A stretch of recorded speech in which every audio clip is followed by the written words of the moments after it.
Summer is officially here, and with that, so is the stormy weather. If you're planning on hitting the water this weekend, make sure to check out your local conditions, but most importantly, listen up to what our guides have to say about what's biting. This is the Texas Insider Fishing Report.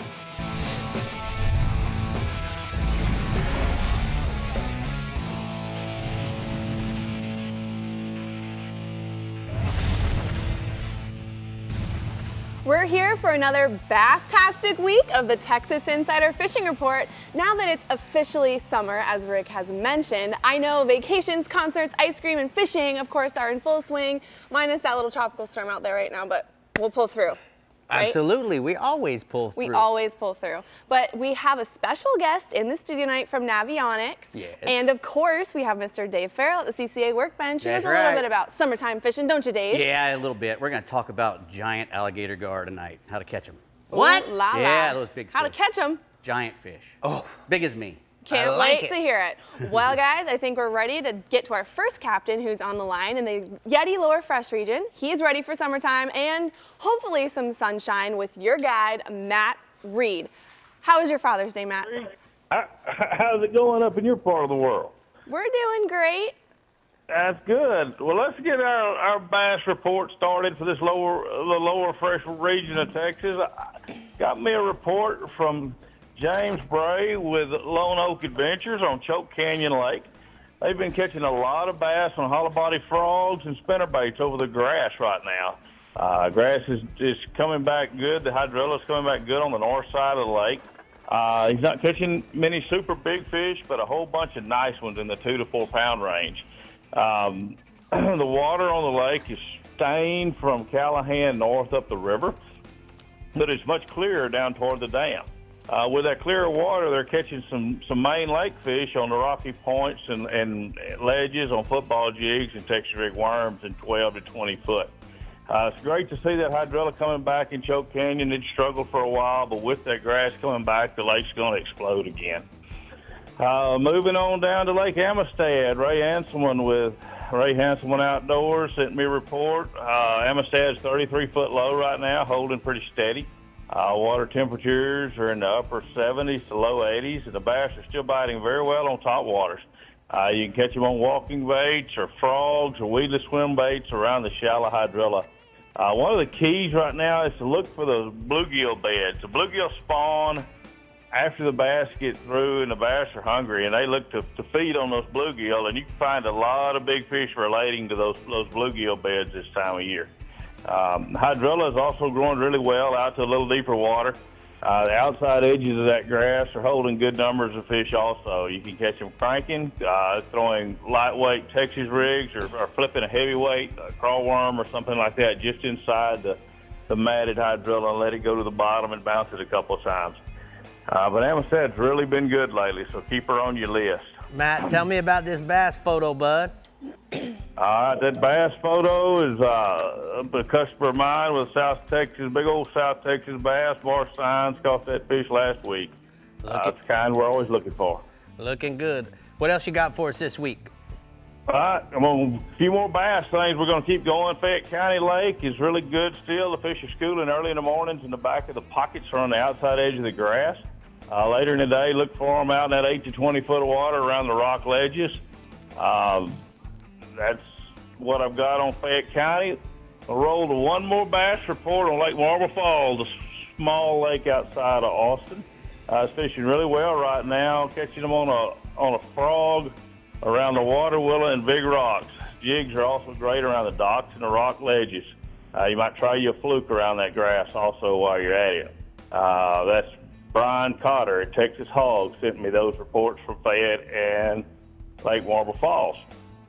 My second species I'm going to talk about, the catfish at Lake Amistad, are still biting very well on dough bait over the baited holes. They're not real deep. Most of them are in that 7 to 15 foot range. All right, and you got to tell us a little bit about what's happening at Falcon. What you got? Falcon, I'm going to skip the bass on Falcon this week. It's always hard for me to do because that's my baby. But we're going to talk about the crappie at Falcon right now. They're biting incredibly well in the brush piles in 15 to 20 foot of water on the lower lake. Just get you an 8-ounce jig head and a short red chartreuse piece of a little plastic trailer to go on that jig, and you can load the boat with a crappie right now. So I got a question for you before we check out your hot spots. You got a photo for me here? And then, go ahead, tell me about the photo. My bad. Photo, just a customer of mine with a 2-man limit of crappie from Falcon. Lots of big ones in that dip net full. Going to be some good eating. All right, so tell me the question I got for you. When you guys catch a big mess of crappies like that, y'all fillet them, or do you cut the heads off, gut them, and then deep fry them like you do a bluegill or a brim? Now, those crappie are actually big enough that you can fillet them, Rick. You know, a lot of them are 1 pound to 2 pounds, so they're big enough that you don't have to cook them whole. So it's much easier to clean them and fillet them, but man, they are good scaled and head cut off and cooked whole. So I know. You can do it either way. All right, well, me and Bree are going to come out, and we're going to have to do some of that, and more importantly, eating's going to be part of our plan. All right, bud? So how do you like to eat them? Sounds like a deal to me. Right. All right. We're going to go ahead and take a look at the lower fresh hot spots from Matt's region. He said Choke Canyon Lake is kicking out great numbers of bass on hollow body frogs over the hydrilla, and then Lake Amistad for the catfish are still very good over the baited holes on a dough bait. He didn't say how he liked to cook them. That's all right, we'll get that. Okay, we can't okay, just, you know, okay, can't build I'm Rome in a sorry. day, you know. Come Okay, on. fine. All right, Captain Chad Kinney in the Lower Coast region always has the offshore and inshore weekend report dialed in. So why don't you tell us what we can expect for our first weekend of summer on the water, Chad, especially with Miss Cindy out there? I'll tell you what, fishing's been great. Offshore, inshore, whole Lower Coast has been lit up. So we're going to start with the inshore. Talk to guys. The redfish are good at Port Aransas jetties. Best on an incoming tide. Trout are all over the rocks in Corpus Christi Bay near the Lexington Ship and T-heads. I spoke with Captain Doug Stanford. He's with Pirates of the Bay Charters, and he said the redfish are around the jetties there, and he said they're both slot reds, and you got bull reds mixed in there with them. So they're doing real well on hole and cut menhaden. It's best on the incoming tide. He said free line of shad near the rocks there, and there's also some Jack Crevalle and Kingfish have been mixed in there with them. So if you're fishing out around those rocks, best thing to do is use a heavier fluorocarbon leader. Try like a 40 to 60 pound test leader at least, so that way when it gets nicked up on the rock or the gill plates of the fish or something like that, you know, you got a better chance of landing it. Also, after you do catch a fish, or check your leader once in a while, you know, best thing you can do is check it out. You got a little frayer nicking and stuff, go ahead and take the time, change it out, and get back to fishing. That'll save you a lot of lost fish there. Moving over to the trout, talked to Doug also, and he said the trout have been all over the rocks there in Corpus Christi Bay near the Lexington Ship, T-head, downtown. He said live croaker's been working real well. Also live shrimp, popping cork. So artificial, if you want to throw those, topwater's been working real early in the morning, like a Rapala Skitterwalk or a chrome and blue Super Spook's been working good. So my tip on using live bait, guys, we use it up and down the coast here. Try a 25-pound fluorocarbon leader with a 5-aught tail hook. And if you're fishing deeper, use a little chatterweight on top of your leader there. Make like an 18-inch leader, tie it to the top. And then make sure you work your live bait. So when I say this, just toss it out there, keep your rod tip up, and give 2 little foot, twitches real quick, about a foot apart. And that'll keep that bait coming up. He's going to try to dive in the rocks or the grass, so twitch him up so you can come up and down, and that'll keep him in the strike zone. And you'll get a lot more bites and a lot more productivity out of that. If you try to reel him backwards in the whole time, you're going to drown your bait. You'll be fishing with dead bait. So we got a nice picture of a trout there. We've got a client of mine had a 27-inch trout, caught on live croaker, and we released it. It was in good shape, so All right. everything went well there. Good job inshore. Let's go offshore, bub. Yeah, moving to the offshore, it's great everywhere. So red snapper, real quick, guys, everything now, they've just changed the rules last week. Federal and state waters are open Friday, Saturday, and Sundays.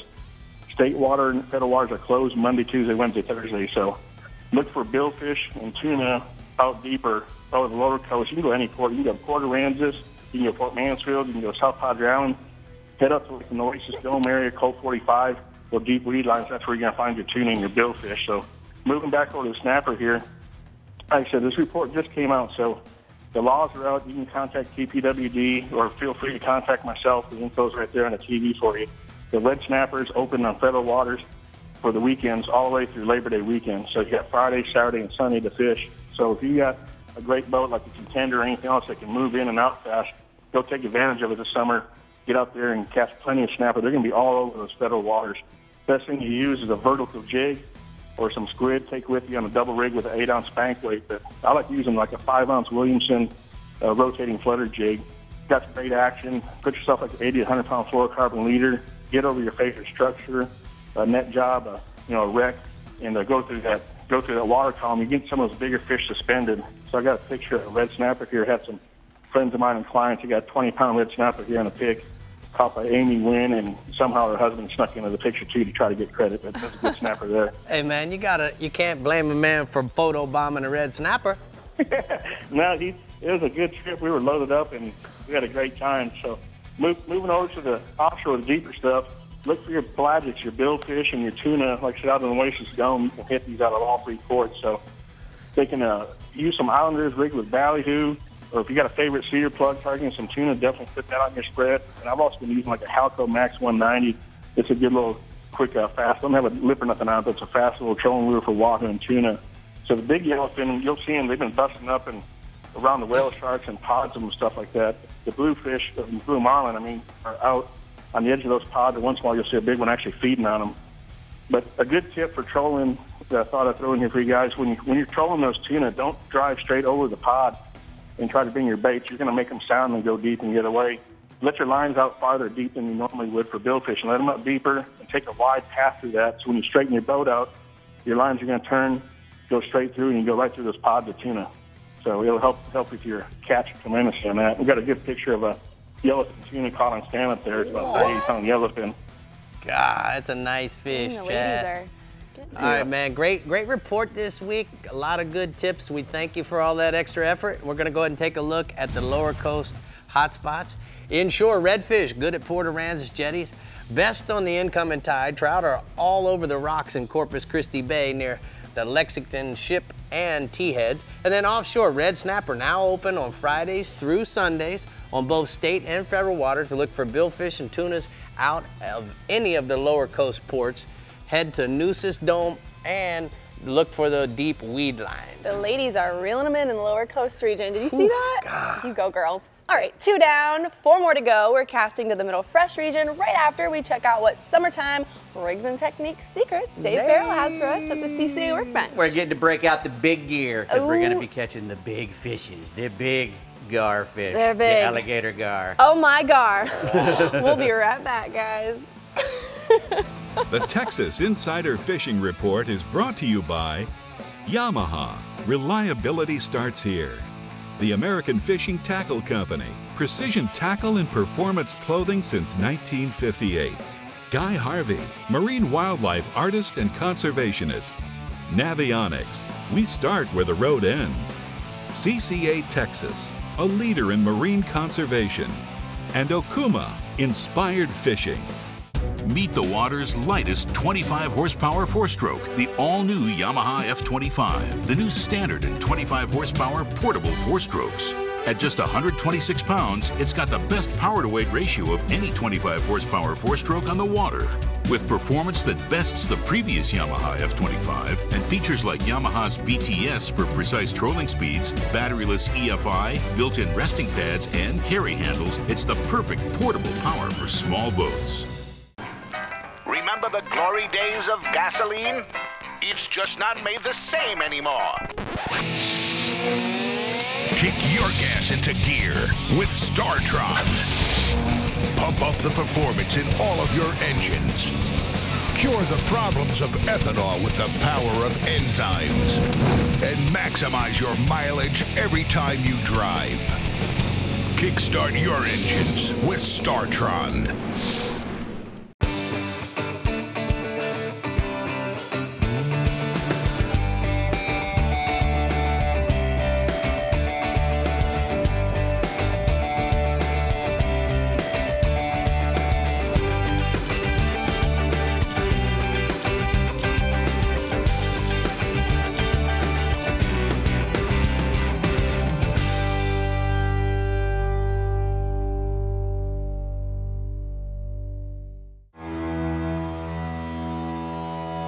Inside you, there's an outside you.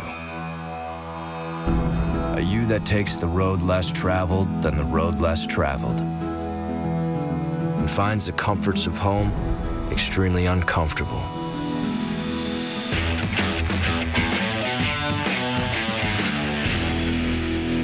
This is for that you. Remember to follow our guides and be up to date on all things fishing in Texas, make sure to head over to TexasInsiderFishingReport.com. You can also catch all of our shows on our YouTube channel too. Remember to like us on Facebook at Texas Fishing Report and follow us on Instagram at TifferTV. Also, don't forget to send and tag us in your Fishtastic photos and videos. Now it's time for Rigs and Techniques.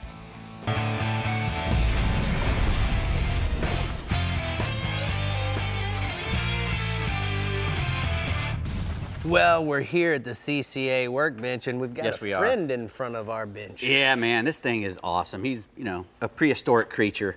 The alligator gar is the biggest of all the gar fish, and we're lucky that he lives here in Texas and in America. And they get to be 10 feet long. A freshwater fish gets 10 feet long, can weigh up to 300 pounds. Now, and when King Sailfish showed up with this thing, I thought, what? Yeah, he's a little one. Yeah, it's probably about a 200 pounder. It looks like about as big as I am. So that's how I always like to gauge how big a fish is, marlins or whatever. He looks like 2 of me, 3 of me.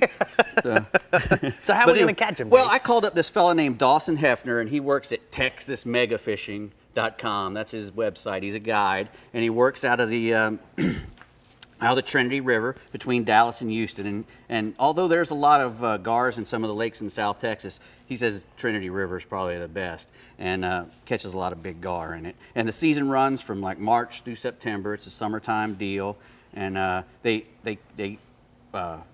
catch a lot of them in the bends of the river. In the deep bends of the river, they'll put a big treble hook on a steel leader, like this. This is a 3/0 treble hook, right? And on a heavy steel leader, coated steel leader. And they'll you can put a weight on it if you need to, but what they use for bait, what the best bait, this fella says, is a cut up carp. They'll use a ½ pound or a 1.5 pound chunk, depending on the size of the fish they're after, and that's how they catch them. They put them down there, anchor up, or put down there on the sandbar in that deep bend of the river, and let them pick it up. And what they like to do is once they pick it up, they got to let him go for a while. If you look at that mouth on that thing, it's like a mouth of a crocodile or an alligator. That's why he gets his name, because he's the only gar that has that blunt snout with all those teeth in it. The rest of them have long, skinny noses, and that's where he gets his name, because his face comes out of the water and it looks like an alligator. Right. So you gotta let him go, because he's a hard mouth. And I had a buddy up in Louisiana who was trying to catch him. I told him, use a circle hook, use a circle hook. He couldn't catch one on a circle hook. He finally had to go to a kale hook, and he was able to catch him on them. But this fella, Dawson, he likes to use a big treble hook. He's gonna get away. What size reel are you using for these Well, monsters? you gotta be 5,500 or up. I think he likes to use an 8,500. He likes to use the bait runners. Yeah. He likes to use something that can, when the fish picks it up, he can just let him go, and let him go some more. Heavy action rod? Heavy action rod, because he's, he's a heavy fish, and he gets in that current, he's gonna, give you a little bit of a mess. You think? Yeah. So Dave, let me ask you, did he tell you what you do when you get him up there beside the boat? Now what do we do? He's too big for the net. Well, a lot of times they'll just put him up on the shore. If you'll see in a lot of the pictures of the great big fish, they'll drag them up on shore and take pictures with them. They're letting them all go. Dawson is. You're allowed to keep one per person per day, and some people eat them. There's meat on that thing. It's got if it's 200 pounds, you're going to find some meat on it to eat. I imagine. But I wouldn't eat them. We used to have a whole lot in Florida, and the bow hunters and habitat degradation. What's very important for the gar is they have to have floods. Right. Because they only spawn in flooded terrestrial vegetation, flooded grass or bushes and stuff like that. That's the only time they'll spawn. So on rivers and stuff where they have a bunch of flood control and that sort of thing, it keeps them from spawning. And they'll go for years and years and years without spawning if there's no big floods. Luckily, in the last couple of years in Texas, there's been a lot of rain. Right. And it's been a lot of floods. So they've had a really good year class, I imagine, that's coming out.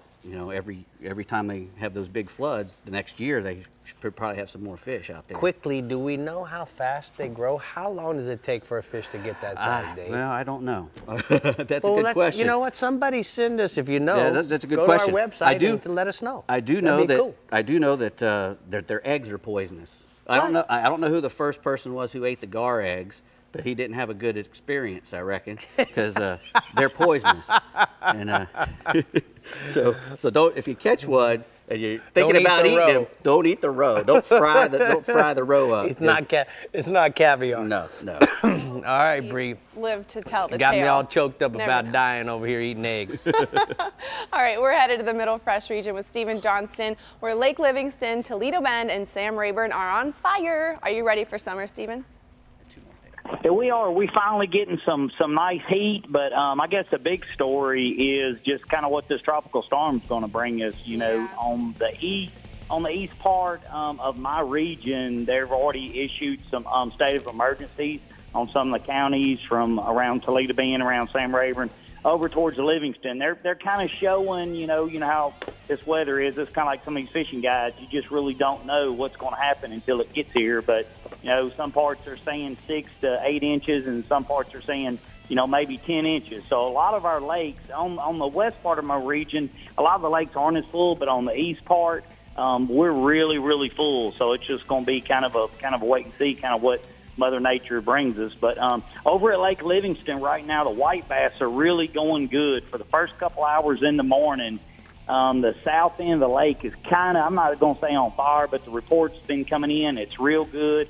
Some of the main lake points, some of the rock points, the outside docks that stick out the feathers, the guys are throwing square bills, crankbait. They're throwing 3/8 little spinner baits. They're throwing chatterbaits. Really, they're just fishing just like you do for the largemouth bass, but the white bass are really up there feeding good. And also, they're throwing a 1/4 and a 1/2 ounce lipless baits, kind of any kind of small rattle trap, chrome, any kind of shad color like that. Now, once the sun gets up over the pine trees, those fish are kind of backing out the shad or kind of sliding back out off those points, and they're just driving around looking on the graph from like 10 to 18 feet and look for the big balls of bait, and you'll be able to see the fish under them. And you can either cast a hair jig, 3/8 or 1/2 ounce in those schools, or just take a slab spoon and cast. And once you get on that school, you can just put the boat right on top of them and vertical jig those fish. One thing a couple of reports are saying, when you catch one, a lot of those schools are lifting.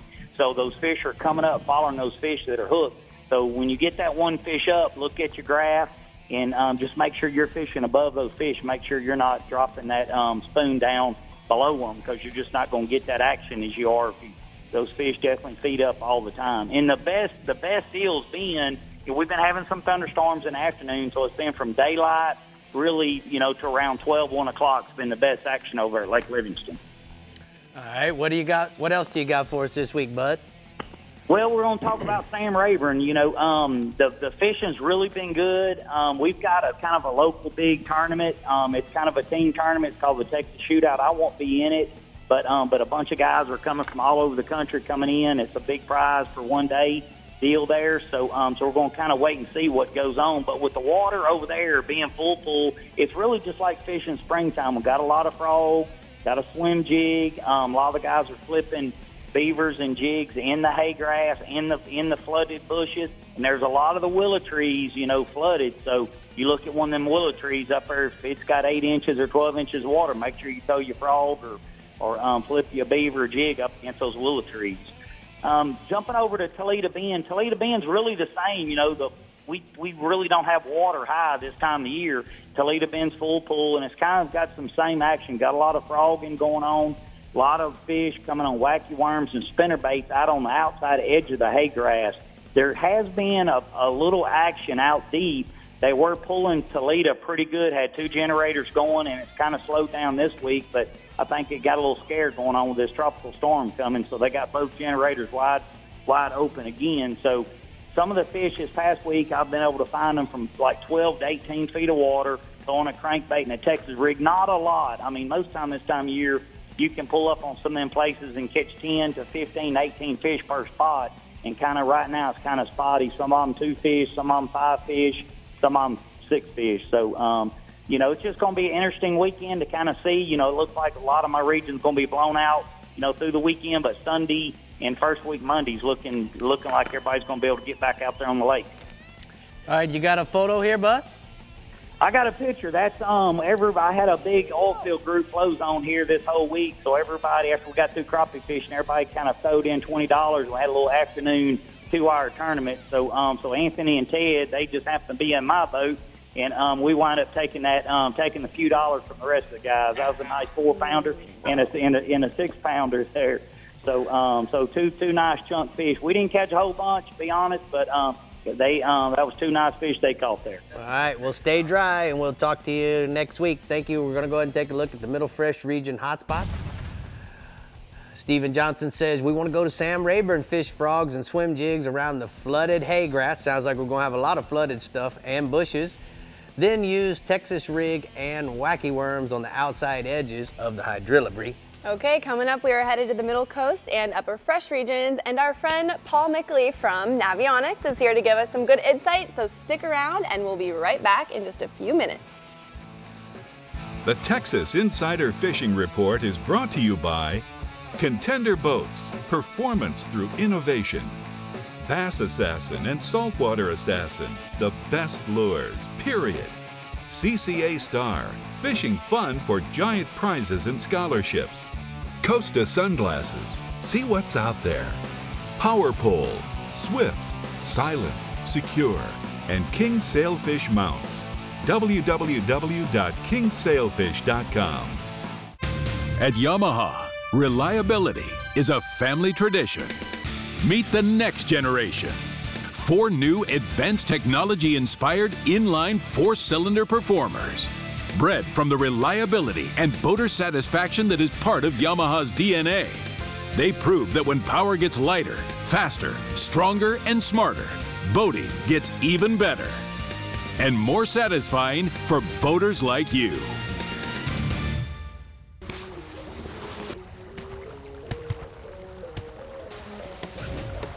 Hey, how do you like your Contender?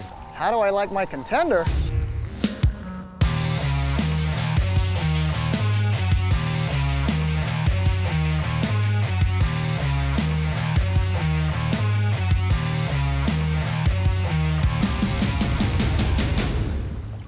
What's not to like? Dude, I just saw a Contender, and man, I gotta give me one. As close as you're gonna get to a sure thing for catching billfish is Guatemala. They're here, man. This has been a 20-year run, buddy.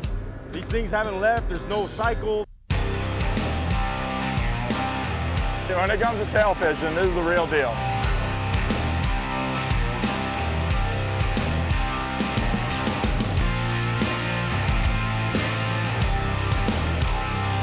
The amount of sailfish here is ridiculous.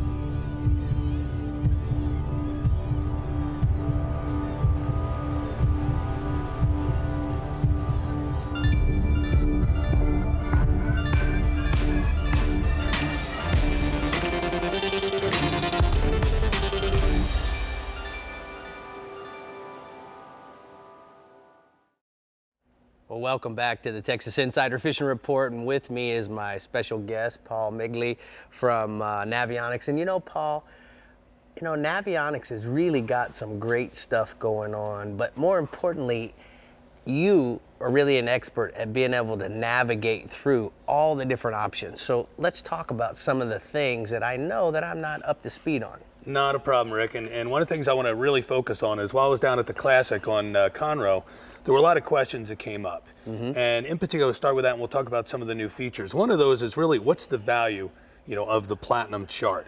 Now we look at these 2 different shots here. We've got one here on the left, which is before a satellite, and then the one on the right is your Platinum. Right. Now that obviously opens up all the little canals and all the backwaters and so forth. And then if you're fishing saltwater down here, you've got your land base. Right. You turn on the satellite overlay on your plotter, and you can open all those little canals and backwaterways. And, you know, as you know, back in that intercoastal and the back marshes, that's really, really important because some of that area is just not mapped. Very helpful.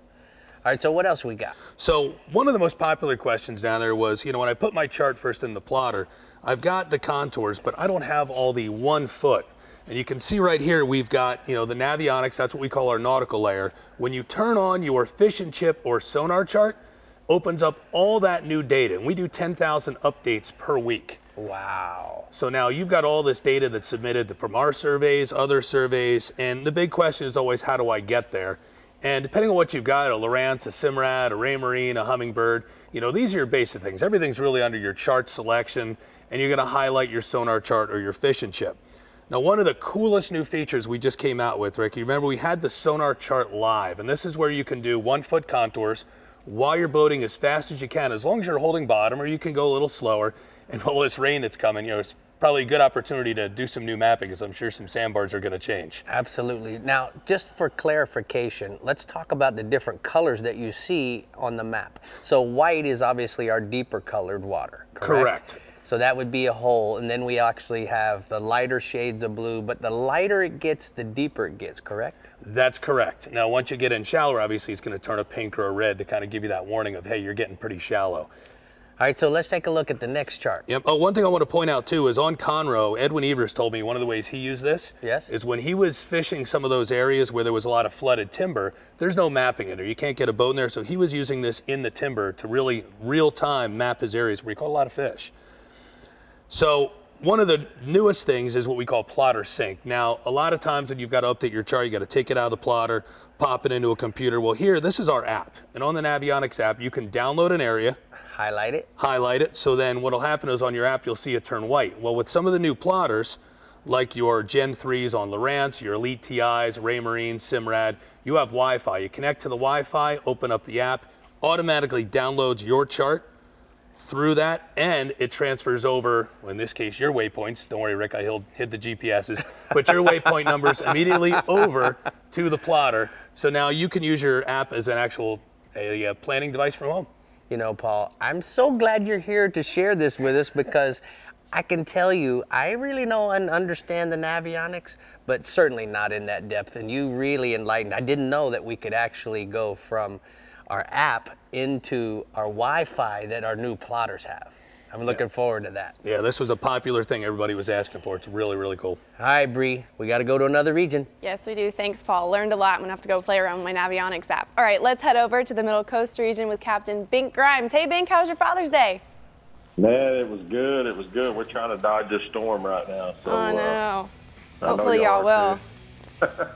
It finally got hot this week, though. Man, temperature reached the mid-90s for the first time in 2017. It's kind of a bit of a late start this year, but we're not griping. Water temps are reached about 85 degrees in some stretches of the bay, and that's really put our speckled trout in a summertime pattern.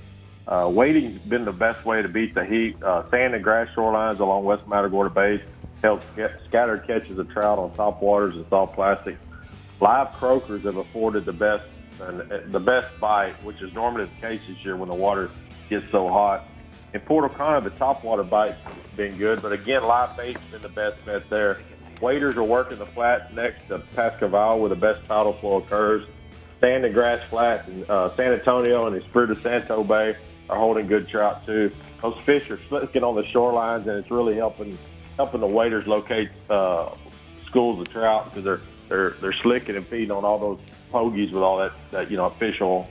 The east end of East Matagorda Bay coughed up some big trout this week. Run and Gun Adventures reported trout to 9.5 pounds this week while wading with croakers. They've been wading on the east end of East Matagorda Bay at muddy bottom. That muddy bottom is a few degrees cooler, and those trout like to lay in that soft, cool mud this time of year. Guide Michael Quebec caught or released multiple trout over 7 pounds this week while drifting with live shrimp under a popping cork. His best bites have come in the afternoon heat, as that green water from the intercoastal pours over the mud flat and sends trout to the chasing all those finger mullet. You know, we had hoped to get back in the surf, but that tropical storm's not going to let us this week. But there are a lot of fish in the surf, and we're hoping to get in there next week. We're throwing top waters and mirror lures in the first and second gut, and those throwing live bait like croakers and live shrimp are doing really well. Those same surf trout are at the jetty as well, and live bait's been the best bet there. Photo there's a nice trout caught by Craig Hart. He was tossing a red-headed super spook over sand and grass flats. So it's been pretty good. Got a little redfish action. Guy Lynn Smith, Port O'Connor, said he's had a hard time finding slot and keeper-sized redfish. He's been dealing with a lot of bull reds just that are banging top waters and plastics and really burning drags. Lots of those reds are caught at the Port O'Connor jetties, but the ones he's catching are in the bay. So it's man, he's been having a big fight on his hands. A lot of those fish at the jetty are coming on finger mullet and crabs while drifting baits in about 35 foot of water around Bird Island. The same holding true on Freeport and Surfside jetties. Matagorda tides dropped a bit this week with southwester flow, but it ought to come back up with these tropical storm tides. But what it's done is pushed a lot of the redfish off the shorelines and right out in the middle of the bay and kind of in those same spots where we're catching the trout. You can find them because they're slicking. They're feeding on large schools of menhaden and ballyhoo and ribbonfish and finger mullet, and they're just leaving that oily sheen behind. It's really easy to find them when they're doing that. And don't be surprised when you find them.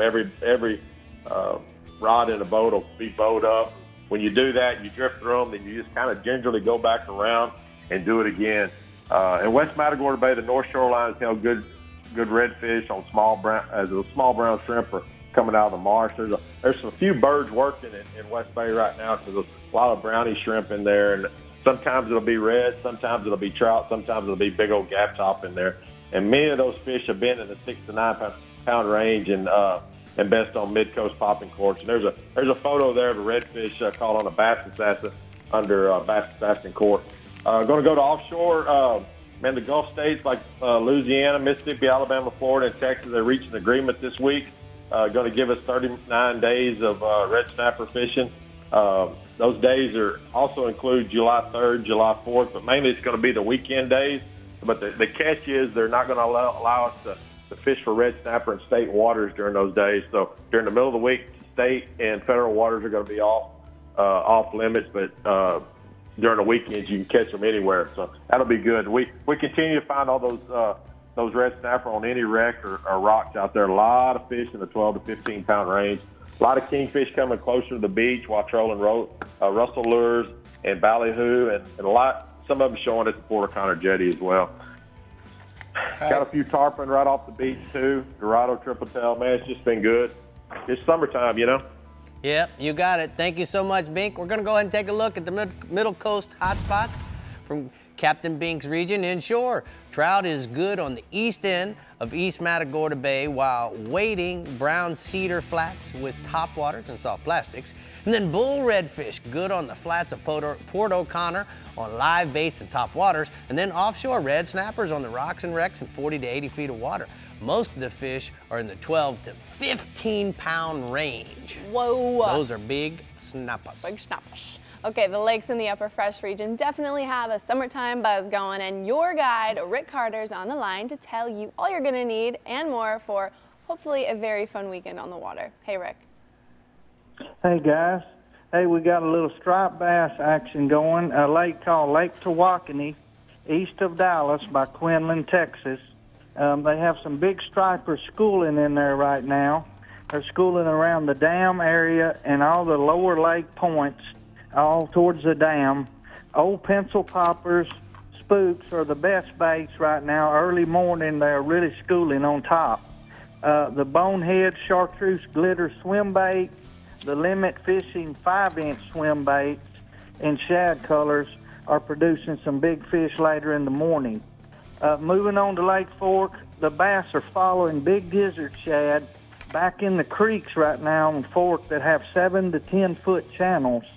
If you see big gizzard shad jumping out of the water about the size of your flip-flop, that's the fish you're looking for.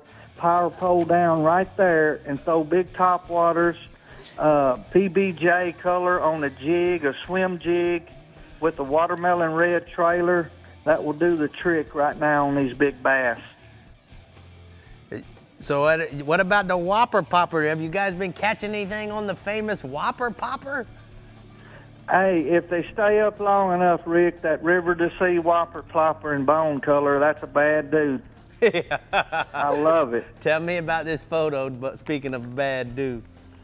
That's, I had a group of veterinarians come every year, and they were here last week, and Dr. Perky there from a little suburb out of Dallas called him 2 for 1, and we were having a blast on that trip. Hey, Rick, tell me a little bit about the bass camps. All right, coming up the end of July, we have a program called Camp Bass. This is our 10th year. It's for advanced youth anglers. They have to write an essay about the outdoors and why they want to come to Camp Bass to be accepted. We can only take so many. I have a bunch of pros donate 3 days that week. It's like a church camp. They stay all week at Lake Fork Marina. And we have directors and all the kids stay there at the marina. All the pros come in and pick them up. Pros like Yamaha Elite Pro Kelly Jordan, James Niggemeyer, all the local guys, we all pitch in and do this for the kids. If you want to check it out, it's campbass.org. It's an awesome deal. Hey, tell me about this photo. That's our class of 2016 all piled up on my boat after the last day. They had all those pictures fixed up for all the guys that donate time, and they were looking good there, buddy. Yeah, they are. Okay, well, you got about a minute for crappie, so what do you got? Hey, the crappie bite's still on at Fork. Lake Fork guide Terry Moon is killing them. Giant slabs and 10 to 25 foot. Our fish are still around the brush piles, and the 515 West Bridge on the pillars, light line and spinning tackle, that's the way to catch them right now. All right, about a photo, you got one for this crappie? Whoa. Yes, Mooney and Jake Cox with Terry Moon, they loaded the cooler down that morning. I think they were done by 10 o'clock. Fat ones. I love it. Okay, Rick, well, thank you so much. We're going to go ahead and take a look at the upper fresh hot spots from your region inshore. Lake, what is that, Bree? Takawaki? What is that? Lake Tawakoni. Takawoni. Stripers are schooling around the dam area in the early morning. Topwaters are the best choice. Somebody send me a pronunciation on that. And Lake Fork bass are moving back into creek channels, following the big shads. Jigs and swim baits are the best bait. You ain't no help. I was just trying to let you get that out. You would work it out eventually. Eventually. Like Takawaka. Okay. Can a man get some help? You know what? I'm going to start using my flip-flop as a new measurement of for fishing. Yeah, I love it. It's the size of my flip-flop. Okay, well, Texans, it seems to be that time as we head to our last region in the upper coast, but no need for that heavy sigh yet because we're first going shopping with Dave Farrell at the CCA Workbench. We're going to Lake Tawakoni. We're going to Lake That's where we're going. Tawakoni. Hey, if you guys stink, this stuff will get it out of your car. I know you stink. Oh, you're a guy. that's a great summertime thing. Stink, exactly. All right, well, keep you from stinking. Can't wait to learn more about that. Anyway. We'll see you guys in just a sec. The Texas Insider Fishing Report is brought to you by Maverick Boat Group, makers of premium boat brands Maverick, Hughes, and Pathfinder. Rapala, catch the latest at rapala.com. Yeti, built for the wild. Building Conservation Trust, CCA's National Habitat Program. StarTron, cures and prevents ethanol fuel problems. And Casa Vieja Lodge, 5-star angling in beautiful Guatemala. The ultimate predator has evolved again. Now, Yamaha VMAX SHO Performance is prowling the waters in 4 hungry, exciting new models. With their 4 valves per cylinder and double overhead cam fuel-injected design, these advanced 4-stroke predators are taking performance to a whole new level. Vicious, lean, efficient. VMAX SHO. The pack is growing.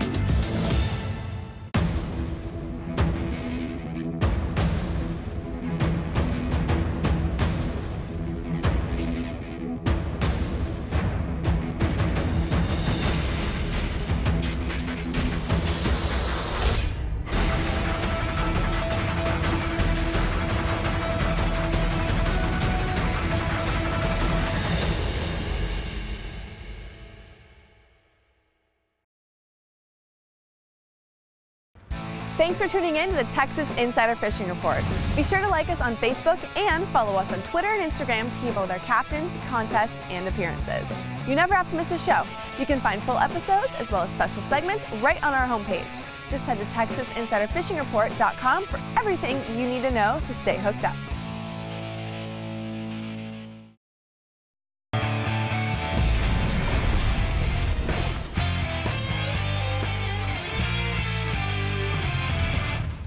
Today's Power Pole tip of the week is about the maintenance on your anchor. So understand, guys, that you want to check a few things along the way when you're inspecting your anchor.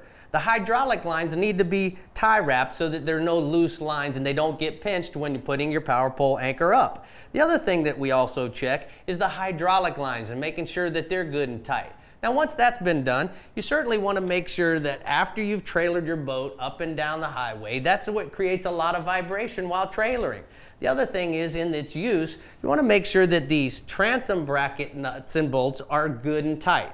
So it's real simple. We just want to take a wrench to them. And while you're there, go ahead and check these ones down by the bushings and make sure that they're good and snug as well. Now, moving on, the Power Pole Sea Monster has created pretty much a wireless unit. With that being said, the only electrical connections that we have to consider would certainly be the battery and the fuse. So make sure that there's no corrosion happening there so that we can get the maximum amount of performance out of our anchor. Now, Power Pole has created a rebuild kit or a hardware kit for those of you guys that have units that might be 5 years old or older. So check that out online. And the other thing that comes to mind is if you need to do any diagnostics or need software updates, you can certainly find that through the Sea Monster app. And that's today's Power Pole tip of the week.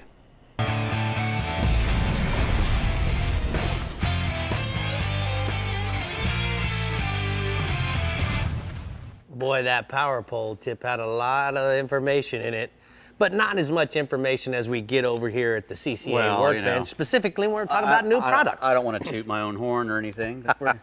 Anyway, this is a new curly tail from Monster 3X, you know, and their motto is one bait, fish after fish, because this stuff, I don't know what it is, but it is tough stuff. And you know, a lot of times you get a curly tail on there, and you pull like that on a regular curly tail, it'll bust off, or it'll come sliding off the hook. Right. This stuff is, you know, bulletproof, and these are the 3/4 inch X tails. You can rig it all kinds of ways. You can rig it weedless on a jig head, or just regular jig style. Wow. That thing will catch snook, trout, whatever. You know, you throw it at something, it'll eat a curly tail. It'll eat that. You also got the big 9-inch X tail. That's on a 2-ounce jig head. For groupers or snapper or a big cobia, would eat that thing up. Yeah, and that's super tough stuff, man. You cannot believe how strong this plastic is. I know. It's really good stuff, and that's monster3xusa.com. You can go and find all kinds of cool stuff. They make some great shrimp too. They make a really cool little shrimp. This is this is that stink thing I was telling you about. This Starbright, it's a nose guard carb-bomb, and it's not an air freshener. What you do, if you have a bad stink in anything, a car, a boat salon, a cooler, anything, you put this thing in there, and what it is, it's a 2-part process. You open up a little package, you wet that sponge in there, and this whole thing it's got holes in it, and what you do is you open up this little package, wet your sponge, and there's a thing inside here that goes in the sponge. There's a little slot, and then you just lay it in there, and you put it in the car, and you get out. You get away. Yeah. They put this thing up on your car, saying, "Hey, don't go in the car or you will die," because it's you know, it's got carbon dioxide gas, chlorine gas in there, and it just kills all the odors. So if you have some stink in anywhere, this is the stink killer. And and you know, if you leave a bucket of shrimp in the car, you don't have to burn your car now. You can get one of these Starbright nose guards. Colin, exactly. When this is for you, for when you forget to wash Daddy's cooler. Exactly. There we go. Cooler, or you put it under their bed. Yeah, you know, when you got teenage boys, there's all kinds of funk coming out of the bedroom. I know. All right, this next thing here is we got these Osprey fishing reels from Florida Fishing Products. I think that's 4,000 right there. They're made in Tampa, Florida. Made really well. 10+1 stainless shielded ball bearings, carbon fiber drag. That little reel right there has 24 pounds of drag, which you'll never probably end up using. You know, 24 pounds of drag on a spinning reel is a lot of drag to be putting on something. Lightweight aluminum frame, interchangeable UV handles. You can either put one of these big fat ones on there. They got the little ones. Heavy duty bail. It's got a big fat bail on it, so it won't bend, which is a big thing for me. And you know, really good little reels from Osprey Fishing Reels from Florida Fishing Products. All right. last real quick, we got some Sparkle sunscreen. It's for the kids, you know. It comes with little flavors and stuff. Tangerine, strawberry. It's all sparkly. It's got a little glitter in it. Yeah, so the kids love it. Bree loves it already. She's all sparkly. Yes. You fellas better not put it on you unless you tell your wife beforehand that you're going to have some glitter from someplace else on you. You know, make sure that they know where the glitter is coming from, because the girls are all sparkly these days, and if your wife ain't sparkly, you don't want to come home with any sparkly on you. So, anyway. That's some great marital advice as well over here at the CCA Workbench. What do you think about all that noise, Bree? I put a little sparkle on before the show tonight, and I kind of liked it. It smelled really good.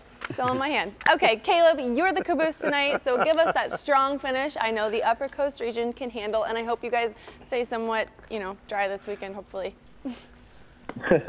Yeah, we ought to stay a little dry with the storm, but yeah. No, the fishing's been good here. It's been really good when the wind isn't blowing 100 miles an hour like what's coming the next couple of days. But I'm going to go ahead and kick it off, talk about these trout. You know, the trout have been going really good on the reefs in East Bay, really since about early April. And the fishing there has been fairly consistent since then, just depending on the wind. But, you know, it kind of slowed up here and there just because of the amount of pressure.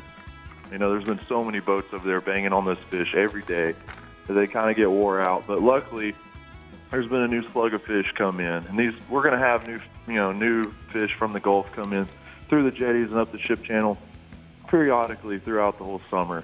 And that's kind of what we're experiencing now. And that's kind of our saving grace, is that, you know, when we whittle on these fish every day, you know, the new ones come in and, you know, they were able to replenish themselves. But Pepper Grove Reef over there in East Bay is a great example of this, since it's one of the most western reefs on the bay, being one of the first reefs that, you know, the fish see and get to when they're coming in through the jetties. And, you know, Pepper's got a lot of different drop-offs and high spots where those fish are going to congregate more and more. But really a good tactic, if you don't, you know, you really know where those hot spots are and can't really spend the time finding those little nook and crannies, is just to go ahead and cut adrift across the whole reef and look for slicks while you're doing so. Finding those slicks is going to help you find exactly where those fish want to be, and pinpointing those slicks will help you stay on them longer. But same routine out there, soft plastics like a Mirror Little John or even a Tidal Search split tail mullet for a bigger bait, bigger body. They're great choices in anything chartreuse or purple color. You know, an 1/8 ounce jig head is going to be your best bet just for working the complete water column. But if that tide is really smoking out there, 1/4 ounce jig head will obviously help you get down better. And then going over to redfish, the redfish, you know, there's actually quite a few, you know, different schools of redfish that are starting to work. But, you know, with the high winds we're going to have this week, you know, with this storm and stuff, the redfish really your best bet's just in the back of Trinity Bay. You get a little more protection back there up in Jack's Pocket. And, you know, we're still bad on the high tides. When, you know, the storm, they're going to be higher than normal for sure. But a high tide is really kind of tough. It's going to really push that water up, and it's going to spread those fish out all along the bank. It's going to make them a little harder to catch. So whenever that tide is really high, just get as shallow as you can, make long casts with a gold spoon or a pop and cork with a gulp underneath it, and just really cover a lot of water. That way when you can find them. But if that tide is really low, it's going to congregate them more. They're going to be sucked out, and they're going to be on any kind of shell that they can find. All right, let's go offshore there, Bub. Let's do it, man. But, yeah, I mean, I don't know how much offshore fishing is going to be done with these crazy winds coming off this, you know, tropical storm. But, you know, the red snapper are everywhere out there. I mean, you know, they're going to be in any kind of structure of natural, artificial reef, you know, federal and state waters holding all kinds of snapper. Federal season is going to be closed right now, obviously, but you can still catch and release. Just make sure you use a good finning tool. Any kind of live or dead bait will work. Just make sure you use good hooks. 7-aught Mustad Demon Perfect Circle hook is really a good choice. And then, you know, also the kingfish. Kingfish are, you know, they're going to be really thick out on the gas and oil rigs 10 to 15 miles out of Galveston and Freeport. Dragging dead sardines rigged on a double J hook with a wire leader is the best way to get them. And these kings are going to be anywhere from, you know, the 30-pound range with a few bigger. Hey, man, thank you so much. So, what are you going to do this weekend if you got bad weather? We're just going to go grind. That's what we can do. I love it. I might have to reschedule. I don't know how much fishing I'm going to do at 60-mile-an-hour wind, but we'll see what happens. Hey, but I'm looking forward to this storm, honestly, or this high tide. It's going to bring a lot of fish into our bay, and that's what we need. So. All right, well, thank you so much. I'm going to go ahead and take a look at the CCA Upper Coast Region hotspots inshore. Trout drifting Pepper Grove Reef and East Galveston Bay drift over the entire reef looking for the slicks and is a good tactic. Soft plastics like Mirror Little Johns or Tidal Surge, Split Tail Mullet, and Chartreuse or Purple 8 to quarter-ounce jig heads depending on the tide movement. Offshore, red snappers. Thick on any of the natural and artificial reefs or structures in state and federal waters. Any kind of live or dead bait on a 7/0 Demon Perfect Circle hook will work well for them. Okay, we want to give a quick shout out to the CCA, the habitat programs of CCA and CCA Texas, Building Conservation Trust, and Habitat Today, Fish Tomorrow have provided over $250,000 for the RGV Reef, which is undergoing deployment. Led by the Friends of RGV Reef, it will cover over 1,650 acres, making it the largest permitted nearshore site in Texas. It's going to provide critical habitat for marine species and will benefit recreational anglers. So, we love CCA. They're always doing wonderful things. Guys, great show. Job. We'll see y'all next week. Good job. Way to go, Dave. Stay dry during the storm. Bye. That's right. Bye, guys.